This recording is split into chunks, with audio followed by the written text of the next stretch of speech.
सभी बच्चों को नमस्कार।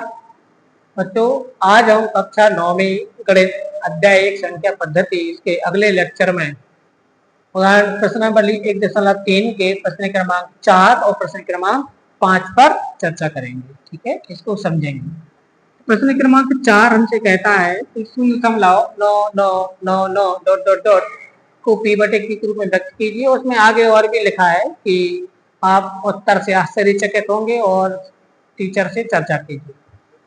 तो जब हम इसको सॉल्व करेंगे तो आपको याद ही है, कल मैंने आपको समझाया था ऐसे सवालों को कि इसको माना x बराबर 0.999999 डॉट डॉट, इसको अपन को x मानेंगे।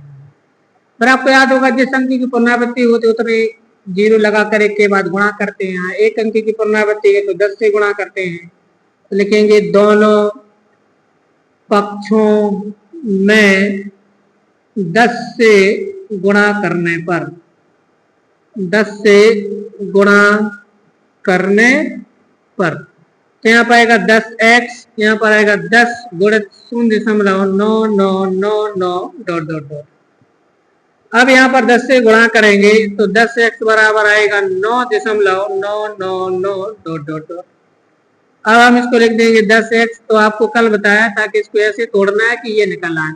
इसको लिखते हैं 9 धन 0.999 डॉट डॉट डॉट। अब आप याद करिए, ये जो है इसको मैंने x माना था ना, तो वापस से इसको x लिख देते हैं।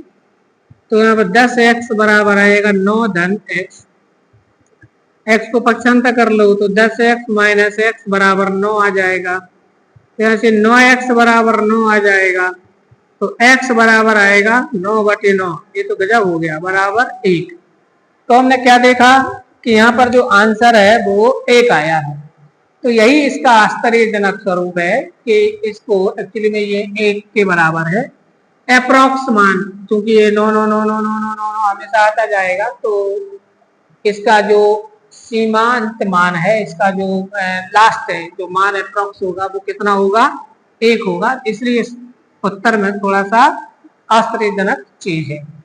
प्रश्न क्रमांक 5, 1/17 के दशमलव प्रसार में अंकों की पुनरावृत्ति खंड में अंकों की अधिकतम संख्या क्या होगी?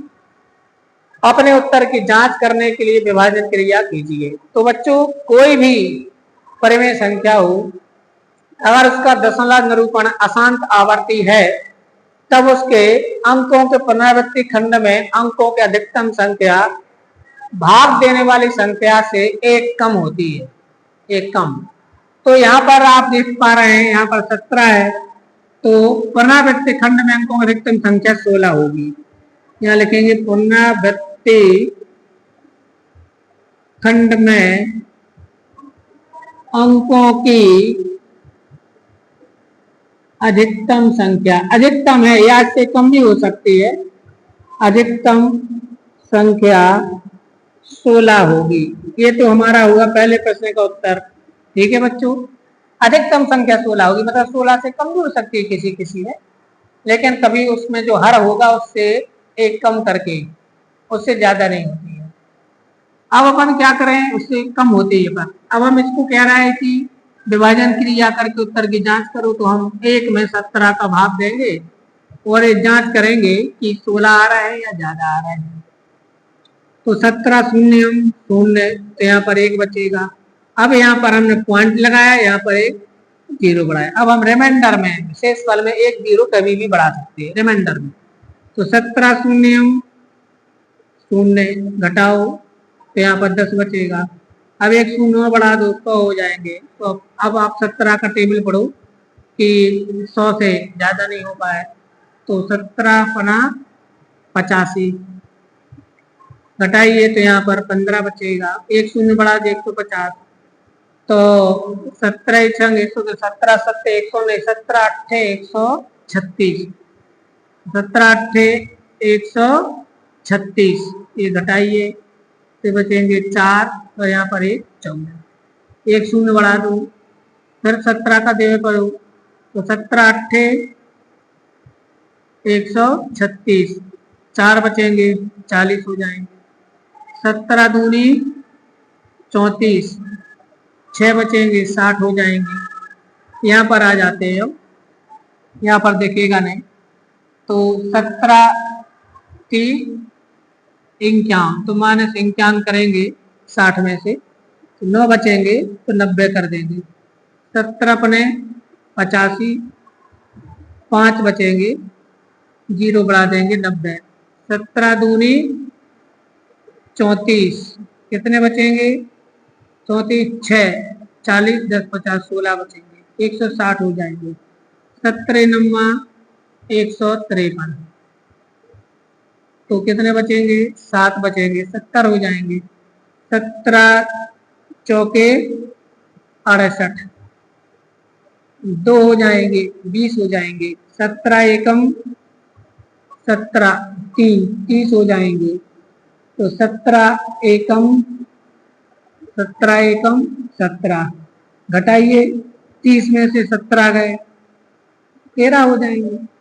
नहीं हो जाएंगे, 13 में एक शून्य बढ़ा 130, 17 सत्ते 119, घटाओ 11 बचेंगे, एक शून्य बढ़ा 110, 17 छम 102, घटाओ 8 बचेंगे, 80 हो जाएंगे। 17 चौके 68, 12 बचेंगे, एक शून्य बढ़ा 120, 17 सत्ते 119, एक बचेगा। अब यहाँ पर काउंट करो, 1 2 3 4 5 6 7 8 9 10 11 12 13 14 15 16, अब एक बचा। एक स्टार्टिंग में था, एक था कि नहीं था? तो अब ये फिर से रिवीजन चालू हो जाएगा, यही चीज फिर वही भागने, आप एक शून्य बार टेबल पढ़ेंगे, ये आएगा, फिर ये आएगा, फिर यही चीज फिर से आती जाएगी। तो हमने क्या देखा कि एक में अगर 17 का भाग देते हैं तो दशमलव के बाद कितने अंक आए? देखो जरा काउंट करो, 1 2 3 4 5 6 7 8 9 10 11 12 13 14 15 16, फिर से यही आएगा। 0 5 8 8 2 3 5 2 9 4 1 1 7 6 4 7, फिर वही आएगा, फिर वही आएगा। तो इस प्रकार सिद्ध हो गया कि 1/17 दशमलव प्रसार के में अंकों के पुनरावृत्ति खंड में अंकों की अधिकतम संख्या कितनी होगी? 16 होगी। और ये हमने इसको प्रूफ दे करके दिखा दिया कि ये 16 क्यों होगी। तो कुछ नहीं है बच्चों, एक भाग की क्रिया है, आपको इसमें सतत भाग करते जाना है। ठीक, आप समझ गए होंगे। अब बच्चों मैं आप लोगों को अगले सवालों पर कुछ हिंट दे दूं। यहाँ पर हमारी प्रश्नावली 1.3 खत्म हो जाती है, क्योंकि इसमें जो आगे सवाल है मैं आपको बताऊं। अगला सवाल है कि P/Q के रूप में परिमेय संख्या के अनेक उदाहरण लीजिए और P और Q पूर्णांक है और एक के अतिरिक्त कोई उभयनिष्ठ गुणनखंड नहीं है जिनका शांत दशमलव निरूपण है। क्या आप अनुमान लगा सकते हैं क्योंकि कौन से गुण का संतुष्ट होना आवश्यक है? तो बच्चों हम कोई भी परिमेय संख्या लेंगे, अगर उसका दशमलव निरूपण शांत है तो उसका हर जो है वह 2 का गुणक होगा, गुणज होगा, या 5 का गुणज होगा, या 2 और 5 दोनों का गुणज होगा। ये आपको नियम याद रखना है। कौन से प्रश्न की बात कर रहे हैं हम? छठवें की। छठवें प्रश्न में आपको लिखा है P/Q के रूप में परिमेय संख्या उदाहरण लीजिए और Q का कौन सा गुणक संतुष्ट होना चाहिए शांत दशमलव के लिए। तो बच्चों जिन परिमेय संख्याओं का हर 2 या 5 या दोनों का गुणज हो तो उनका दशमलव निरूपण हमेशा शांत होता है। देखो मैं ऐसे बता दूं आपको, जैसे मैंने लिखा 1/2 या 1/4 या 5/8 या 17/16 या 15/32, ऐसी कुछ भी संख्या हो, तो इनमें आप इसका हर देख रहे हैं 2 है, ये भी 2 गुणित 2 है, ये 2 गुणित 2 गुणित 2 है, ये 2 गुणित 2 गुणित 2 गुणित 2 है, ये भी 5 बार है, 2 गुणित 2 गुणित 2। इसका हर के लिए 2 से बना, तो इन सब का दशमलव निरूपण शांत होगा। ऐसे में ले लूं 1/5, 1/25, 17/125 या 119/625 डॉट डॉट डॉट इस टाइप से। तो जिनके हर में या तो 2 के गुणज हो या फिर 5 के गुणज हो तो इसका दशमलव निरूपण भी शांत होगा, या 2 और 5 दोनों हो, जैसे कि 10 17/5 25 दूनी 50 है ना, या 15/2 दूनी 4 पंचे 20 इस टाइप से।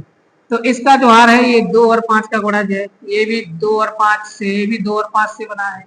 तो ऐसी संख्या जिनका हर या तो 2 के गुणज से बने, या 5 के गुणज से बने, या 2 और 5 दोनों के गुणज से बने, तो ऐसी संख्या का दशमलव निरूपण शांत होता है, शांत। तो ये आपको कहां पर लेना है, प्रश्न क्रमांक 6 में ये गुण लिखना है। प्रश्न क्रमांक 7 में है, ऐसी 3 संख्या लिखिए जिसके दशमलव प्रसार अनावसानी अनावर्ती हो। 3 संख्या लिखना है, दशमलव प्रसार अनावसानी अनावर्ती हो। अनावसानी अनावर्ती मतलब, अनावसानी अनावर्ती का मतलब होता है अशांत अनावर्ती। तो अभी मैंने आपको कल बताया था कि जिनका दशमलव प्रसार जो है कैसा होता है, अशांत और अनावर्ती होता है। तो आप कैसे लिख सकते हो, जैसे मैं लिखूं 0.01 0.01 0.001 0.001 डॉट डॉट डॉट 1 या 2.15515551555 डॉट डॉट डॉट, इस तरह से कुछ भी लिख लो। 4.13311333333 1 डॉट, ऐसे कुछ भी लिखते जाओ आप। तो ये इनका दशमलव प्रसार कैसा है, अशांत और अनावसानी है। ऐसे आप अनंत एग्जाम्पल लिख सकते हो। इसी प्रकार 8वें प्रश्न में है, परिमेय संख्या 5/7 और 9/11 के बीच 3 अपरिमेय संख्याएं लिखिए। किस किस के बीच में, 5/7 और 9/11, इनके बीच में कितनी चाहिए हमारे लिए, 3 अपरिमेय संख्या चाहिए। तो आपको मैंने उदाहरण नंबर कौन सा सिखाया था, 10वां। उदाहरण नंबर 10वां जैसे सिखाया था, कल के लेक्चर में सिखाया था। तो आपको क्या करना है, इसको दशमलव में बदल देना, इसको दशमलव में बदल देना, और फिर उनके बीच की इस टाइप की संख्या सेलेक्ट कर लेना। तो ये मैंने आपको किसमें, उदाहरण नंबर 10, इसके पहले वाली वीडियो में पढ़ाया है, तो उसको देख करके और ये आपको प्रश्न नंबर 8 कर लेना है। प्रश्न क्रमांक 9 में क्या लिखा है, प्रश्न क्रमांक 9 देखो। प्रश्न क्रमांक 9 में उसने लिखा हुआ है कि बताइए निम्नलिखित संख्या में कौन कौन संख्या परिमेय और कौन कौन अपरिमेय है। तो बच्चों, जिन संख्या का दशमलव निरूपण अशांत अनावर्ती हो वो अपरिमेय होंगी, और जिनका शांत हो या शांत आवर्ती हो वो परिमेय होगी। और यदि मान लीजिए कोई संख्या अंडर पी के रूप में लिखी है, जहां पर पी कोई प्राइम नंबर है, तो ये संख्या अवश्य ही अपरिमेय होती है। अब आप ध्यान दो, जैसे करणी 23, करणी 23 में 23 अपरिमेय संख्या है, ठीक है ना। तो फिर करणी 23 क्या होगा, 23 अभाज्य संख्या, सॉरी, तो करणी 23 अपरिमेय होगा। करणी 225 में 225 पूर्ण वर्ग संख्या है, अभाज्य नहीं है, तो ये परिमेय होगी। अगली वाली में देखो, तीसरे में 0.3796, पुस्तक अपने सामने खोल लेना, 0.3796 लिखा है तीसरे प्रश्न में, तो ये शांत है, शांत दशमलव रूप में लिखी है, तो परिमेय है। अगली वाली में देखो 7.478478, इसका दशमलव निरूपण अशांत आवर्ती है, इसलिए ये भी परिमेय है। और लास्ट वाली 5वीं अपरिमेय है। तो बच्चों, ये आपको 1.3 प्रश्नावली में ज्यादा कुछ खास था नहीं, तो आपको मैं यहीं पर इसमें आपको मैं खत्म समझता हूं। अगले वाले लेक्चर में हम 1.5 प्रश्नावली पर बात करेंगे। इसमें अगर आपको कोई प्रॉब्लम हो किसी और सवाल में, तो आप कमेंट करके बता देना, हम उसको हल करके उसमें वीडियो बनाकर डाल देंगे। सभी को नमस्कार।